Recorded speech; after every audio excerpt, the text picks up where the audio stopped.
new graphics, new music, new garage, and 30 maps. The only thing that remains unchanged is the minimum system requirements.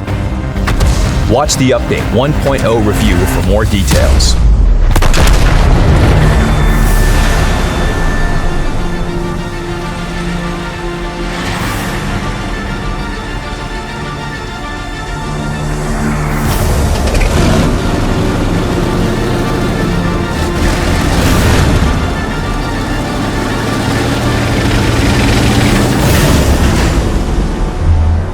You can already see the scope of changes in the garage.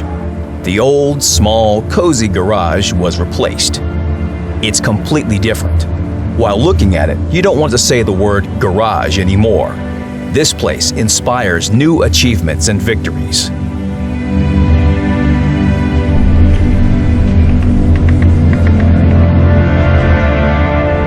The good old-fashioned big world has served the game faithfully and loyally for more than 8 years. Now it steps aside for a new graphics engine, Core. This is an in-house development of the Wargaming team. The engine will bring new lighting into World of Tanks, shadows, sky, new water effects and landscapes.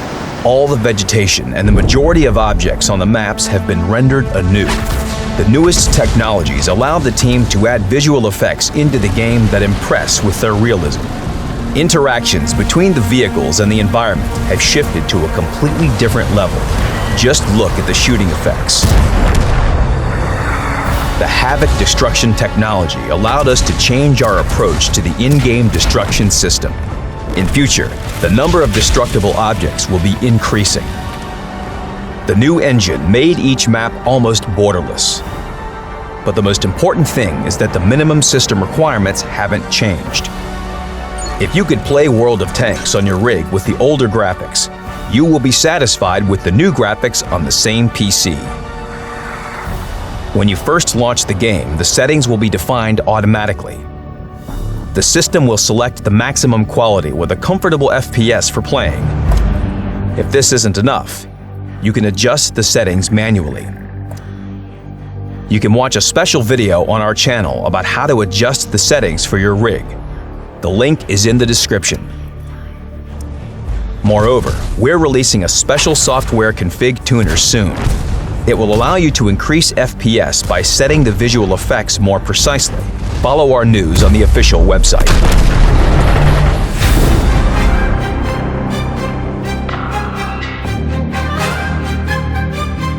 Update 1.0 will include 29 familiar maps recreated in HD. The first in-game map, Corellia, will be there as well. The remarkable mountain pass with its mountain scenery, and the beloved by many Nebelberg. The Arctic region map got new visuals and a new name. Now it's called Mannerheim Line. The Overlord map has been reworked greatly. There are some changes for almost every map. The vegetation has changed in some of the maps. Stones have appeared in some places. Some maps now have an altered landscape. From the gameplay perspective, most changes have been introduced to such maps as Ruinberg, Steppes, Fjords, Fisherman's Bay, and Erlenberg. Previously, the upper team could easily shoot through the central street from the green area on Ruinberg, while the opponents couldn't do anything about it. Now, the bottom team has a position that compensates this unfair gameplay. Both flanks have been significantly improved on Steppes. Now, the map has more cover and spots for positional warfare. This will allow for a more pragmatic approach for both attackers and defenders. Fjords has become much more picturesque, but that's not the most important aspect. The hill at the center of the map and its approaches have changed greatly. There are now fewer trees in the city. The streets have become wider and brighter. The majority of changes in the Fisherman's Bay are related to the first and second lines. We have reworked the landscape here significantly. Now it's easier to play on vehicles with bad depression angles. Apart from this, the central zone has also changed. It will be easier to spot an enemy from here. It has much more open space now. Erlenberg has changed a lot. The buildings in the central part of the map are more dense. It's harder to shoot through this area from afar now. The hills on the flanks have become mild. At the same time, there is more vegetation now. One of the primary changes is the river. Now you can cross it almost anywhere. The developers understand that good balance is important for any map. They constantly analyze statistics, read the comments on the forum, and don't stop introducing new features. The developers won't cease updating the maps after Update 1.0 is released.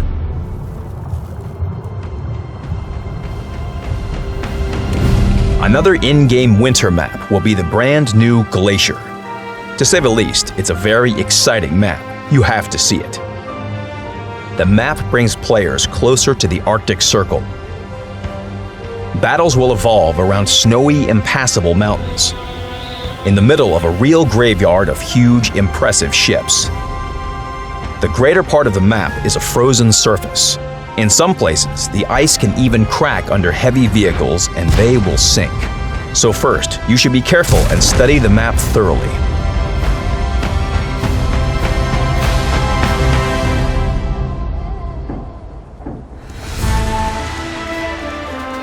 The release of Update 1.0 is a perfect occasion to turn the music up. Each in-game map now has its own unique soundtrack. These aren't just 30 tracks, it's something greater and complete. Each melody more than immerses players in the atmosphere of the map that it has been composed for. A melody develops depending on the team's progress in a battle. We could talk about it all day, but it's better to just listen to it.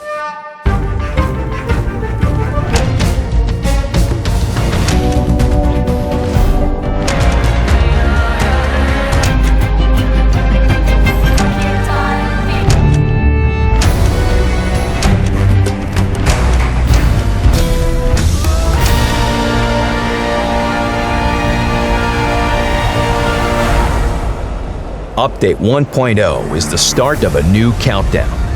Much has been done already, but so many new and interesting things are still to come. Follow the updates and good luck on the battlefields.